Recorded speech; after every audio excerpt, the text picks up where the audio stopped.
Hello, welcome to SS Unitech. Sushil this side, and this is part 6 of Palantir Foundry video series. So today we are going to see the branching inside the code repo. So if you haven't watched the last video of this video series, so I would strongly recommend to watch that video where we have discussed about the code repo, and inside the code repo we have created one of the pipeline. And today we are going to make the changes on that pipeline by using the branching. And let me quickly go inside the browser and we'll try to see in practical. So in the real time, when you are going to assign in any project and where we are going to use this branching technique, so this master branch will be there, or it may be the main branch. So that branch you cannot directly modify. So what you have to do, you have to create another branch based on this branch, and then you have to make the changes on your specific branch, and after that it will be going to raise one PR, and then it will be going to merge in your main or master branch. So here I am also going to do the same thing. So here I am going to create a new branch, and here we have two options. First is the global branch, and second is the code repo branch. So in the global branch we can also access this other factory applications, but here we don't have such requirement. So I'm going to use the code repo option.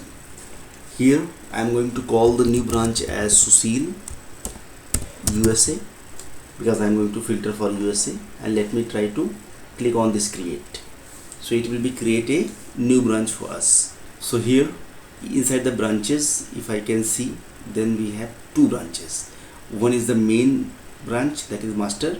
Second is the Sushil USA. So whatever the changes that we wanna make, we can make in the pipeline. So I'm going to use for USA, and then I'm going to click on this commit.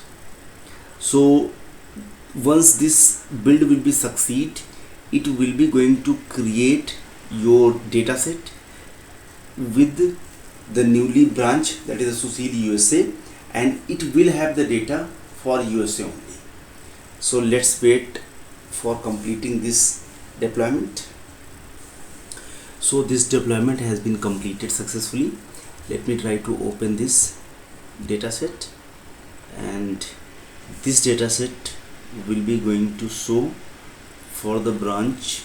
As of now we can see it is only for India, because this is showing the main branch that you can see master here, but we can also have this branch as Sushil USA. If I can go on that branch, we can see the data will be having only for USA.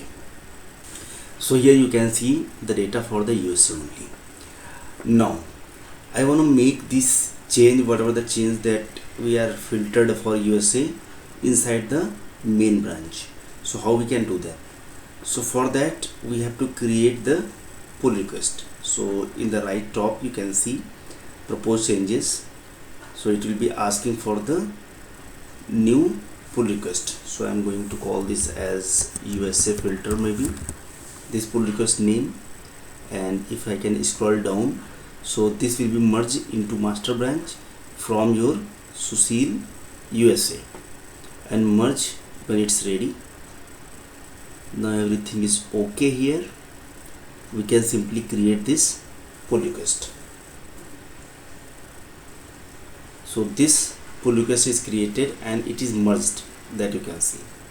So here I have not added any filter because I am the admin of this, but in your case you have to add some of the reviewer, and once the reviewer will be committed, it will be going to merge your branch. If I can show you the file changes, so this is the only change that we have. And in the commits, if I can show you, so the commit has been done and it is already merged. So if we can go here and we'll try to see your main branch and what is the code there. So it is saying a new commit has been made to this branch, update to most recent version. So let me try to update for the most recent version. So successfully merged from master. and now you can see inside the master branch here the country has been filtered for USA. So this is the way by which you can simply create the branch, and you can work on that, and after that you can merge those changes to the master branch. This is needed because in your organization multiple users will be working together, so it's not authorized to work everyone directly in the main branch. That's why we are needed to have the separate branch for each. So I hope guys you have understood how we can create the branch, how we can create the pull request, and how it will be merged to your main branch. So thank you so much for watching this video. See you in the next video.